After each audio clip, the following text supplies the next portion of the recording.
qué maravilla. Eran los buenos tiempos. Yo todavía tenía un poquito más de pelo, de mano peluda acá arriba, pero ahora ya no quedan 7 pelos y medio nada más. Dice aquí, claro, dice mi amada Norita linda, que eso hace 50 años que pasó todo eso, es decir, la mitad de un siglo. ¿Qué historia, no? Va muy rápida la película. Hay que decirle a Diosito o quien sea que le vaya más lento, no se apure tanto. Va muy rápido todo eso. Bueno, a ver,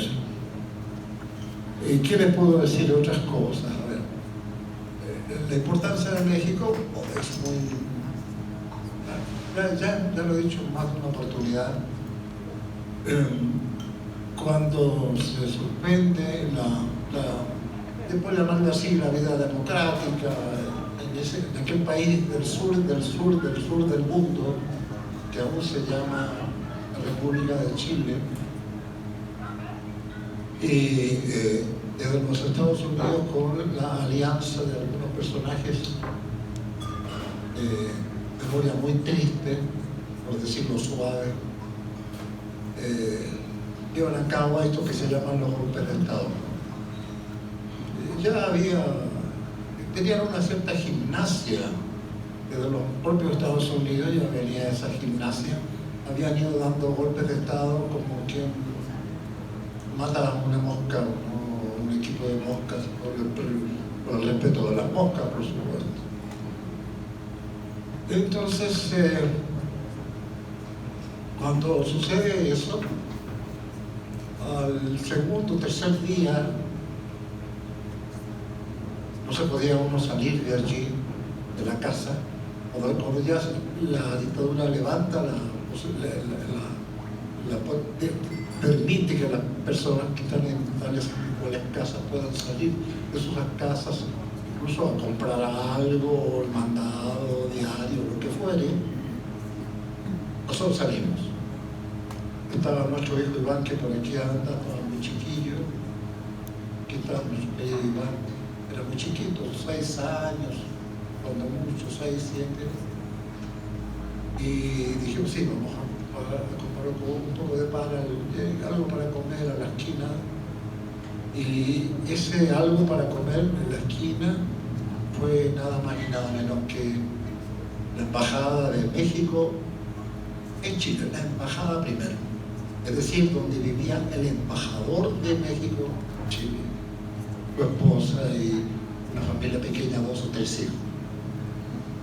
Nosotros nos encaminamos, logramos pasar ya, porque ya era muy difícil pasar por algunas calles de esa ciudad, y al final logramos llegar a la embajada de México. Estaba abierta la puerta de la embajada para quien pudiera entrar. La puerta de donde vivía el embajador con su esposa y un hijo o 2 hijos chicos. Llegamos allí, nos despedimos de mi madre, Santiago, las lágrimas de siempre, la multiplicación de las lágrimas, ¿verdad? Llegamos a la embajada y ahí nos despedimos de mi madre. Nos acompañó hasta la embajada. Eso fue, claro, muy impactante, lo desequilibra mucho. Pero inmediatamente entramos a la casa del embajador primero, el embajador de México en Chile.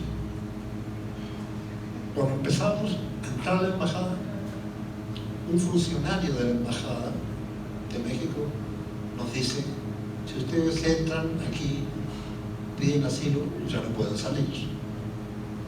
Ya pertenecen en cierto modo a la delegación mexicana. Y ya desde aquí recibimos órdenes del gobierno de México, en México, hacia la embajada de México en Chile. Fue un momento muy emotivo porque fue el último abrazo con nuestra madre. Y entramos yo, mi esposa, y Iván, que está aquí, que era muy chiquito, 4 o 5 años, cuando mucho, más o menos. Así fue. Y ahí, ya estando en la casa del embajador, encontramos que había muchos colegas, amigos, en fin, de una generación nuestra, varios periodistas, otros maestros universitarios, era lo que más había. Y había también algunos que no eran de nacionalidad chilena, sino de otras nacionalidades de América Latina, que habían ido a vivir cuando se podía todavía y había libertad, y estaba el presidente vivo, el presidente Salvador Allende y todo lo demás, y había todo ese proceso de poder avanzar incluso a una sociedad más justa, más abierta, más lo que ustedes quieran, ¿no? Con un sentido más social. Pero en ese momento se cerró todo. Los que entran aquí nos dijeron en la embajada, los funcionarios ya de la embajada mexicana nos dijeron, de aquí ya no pueden salir. Si salen, ya México no los puede proteger, porque en este momento ya, incluso la embajada de México ya está en situaciones difíciles. Tenemos, y la frase era, tenemos que resistir. Hay que resistir a todo tipo de vejaciones, malas palabras, lo que ustedes quieran, con respecto a las nuevas autoridades que, por supuesto, para nosotros no son autoridades legítimas. Resistir todo lo que digan de nosotros. Van a empezar a decir cosas que no son muy gratas para mí, a nosotros los mexicanos. Lo esperamos. Probablemente por los datos que tenemos, así va a ocurrir. De hecho, así ocurrió.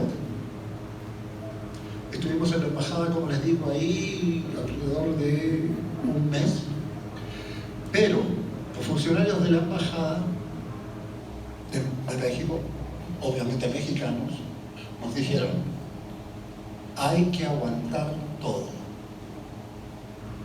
Todas las vejaciones, todo lo que se diga respecto de México y de otros países de América Latina, que han recibido también a personas como ustedes, que corren peligro ahora ante la nueva situación que está ocurriendo en Chile, hay que, ante todo eso, aguantar todo.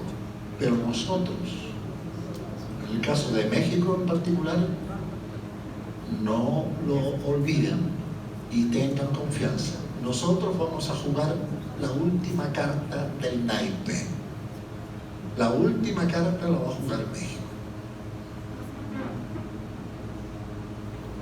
Y así fue al final. ¿En qué consistía la última carta? Cuando al final pudimos ir saliendo todos de la casa del embajador de México en Chile, como de otros colegas que había en el consulado de México en Chile. Cuando eso sucedió, desde México, las autoridades de la época, empezando por el presidente de la época, mandaron un mensaje, no solo a Chile, sino al resto de América Latina y al resto del mundo, señalando que a partir de este momento el gobierno de México rompe relaciones absolutas con las nuevas autoridades de Chile, no son reconocibles, no las reconocemos porque han llegado a ocupar el puesto del presidente Salvador Allende, con incluso lo que ha ocurrido después, la misma muerte del presidente Allende y muchos entes más. Y ahora nosotros declaramos la ruptura total de relaciones diplomáticas de todo tipo con el gobierno opositor en Chile. Bueno, no quiero alargarme más con eso y voy a zapotecas. Como los zapotecas, yo también sospecho que incinerar a los que acaban de morir con el dibujo de aquella sonrisa en los labios no es una buena costumbre. No solamente desaparecerá la visión del mundo en los ojos de los muertos, sino además el jardín o el precipicio donde aún habitan sus almas. Entierren a los que acaban de morir, si aún les parece bien. ¿Por qué no los entierran bajo el poder y la gracia de aquellos árboles cubiertos por el esplendor de las flores amarillas? Si ya no hay otro camino, será mejor que los entierren paso a paso en su visión del mundo, sin enterrarlos nunca. No permitan que los muertos al fin se precipiten a la fosa común dominada por los hijos del Dios del fuego. Como los zapotecas, yo también me deslizo entre aquellas nubes que se abren y se cierran como aves que se deslizan entre la primera luz del crepúsculo, del amanecer, y aquel asombro del crepúsculo del atardecer durante la ausencia de su primera y última luz. Como los zapotecas, yo también sospecho que incinerar a los que acaban de morir con un soplo de vida o con aquella espiral del vértigo en sus labios no es una buena costumbre. Y no se muere nadie, tan putilla del rubor helado.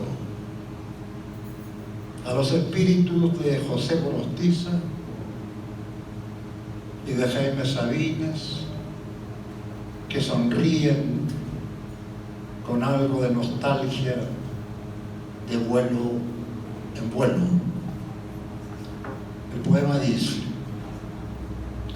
aquí no se muere nadie, porque así está escrito en el aire del mundo, y así lo soñaste tú, ni nada ni nadie. Aquí no se nos muere ni la muerte misma. En gloria, mansedumbre, algo de júbilo, pesadumbre y majestad. Aquí no se muere nadie. Carajo, caramba, patibulariamente. Aquí no, siempre no, caray, carajo. Aquí no se nos muere ni la chilifusca, ni la putilla del rubor helado, ni la velona, ni la tía de las muchachas, ni la novia fiel, ni la huesuda, carámbamelo, ni la hedionda, sí, carímbamelo con circo o sin circo, por la divina y reverenda farándula.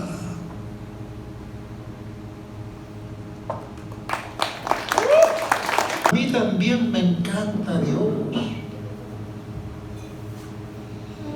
Aquel andrógino de la sonrisa perdurable, pero por otras razones.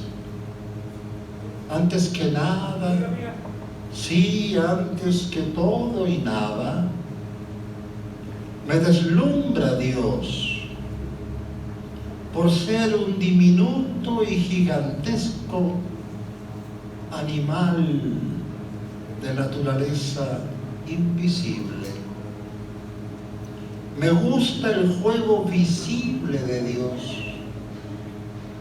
¿Cómo podría negarlo? Aunque mucho más me gusta esa vocación tan suya y tan ambigua que lo convierte en una espiral de humo mientras va desapareciendo con lentitud, como a través de la bóveda del amanecer, donde solo son perceptibles en su centelleo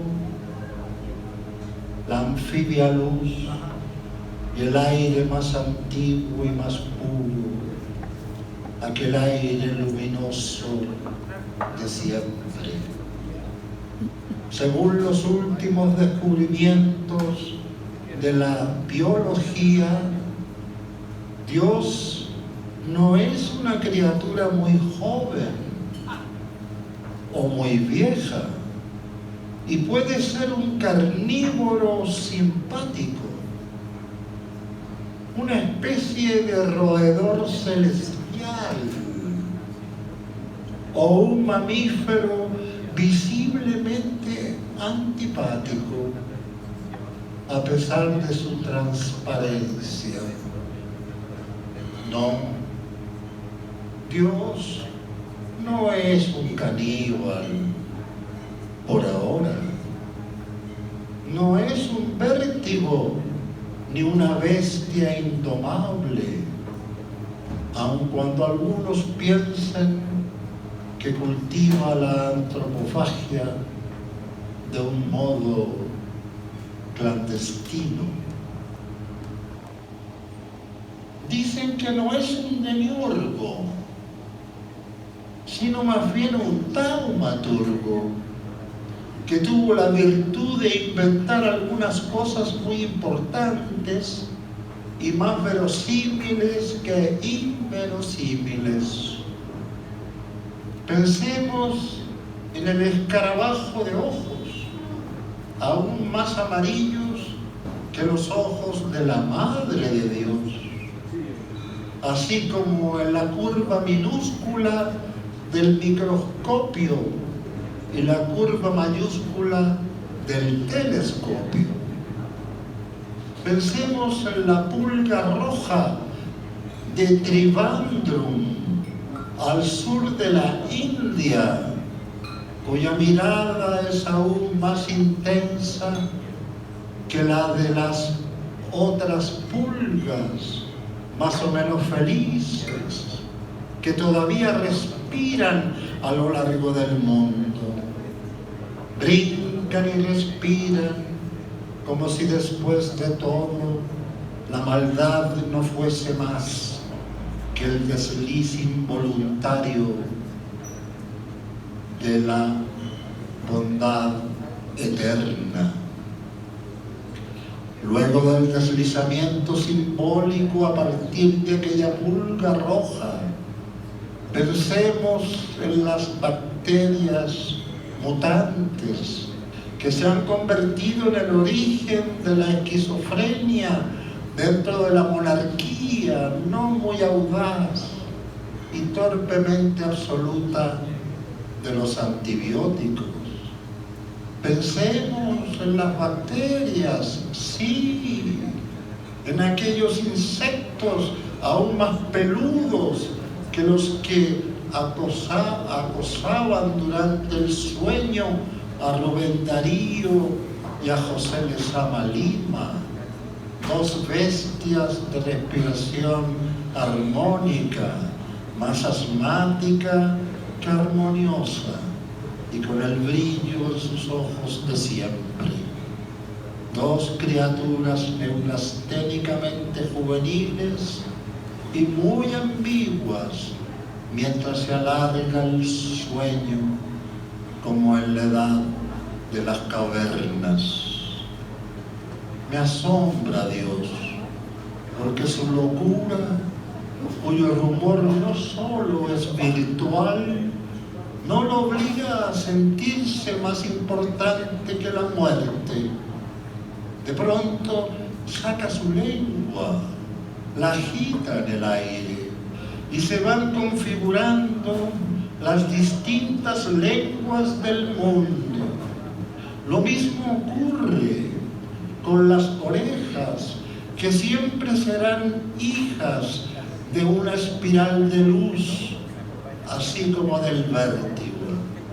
La divina providencia en el soplo del origen, cuando se iniciaba el viaje sin fin, aquella rotación y traslación de una espiral interminable.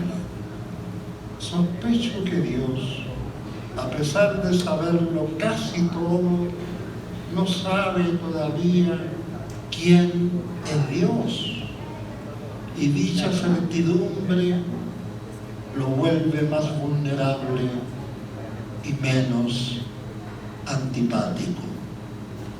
Quienes saben de estos asuntos dicen que Dios mueve una mano desde lejos con mucha ciencia y hace el mal sabiamente, aunque eso no es muy preciso.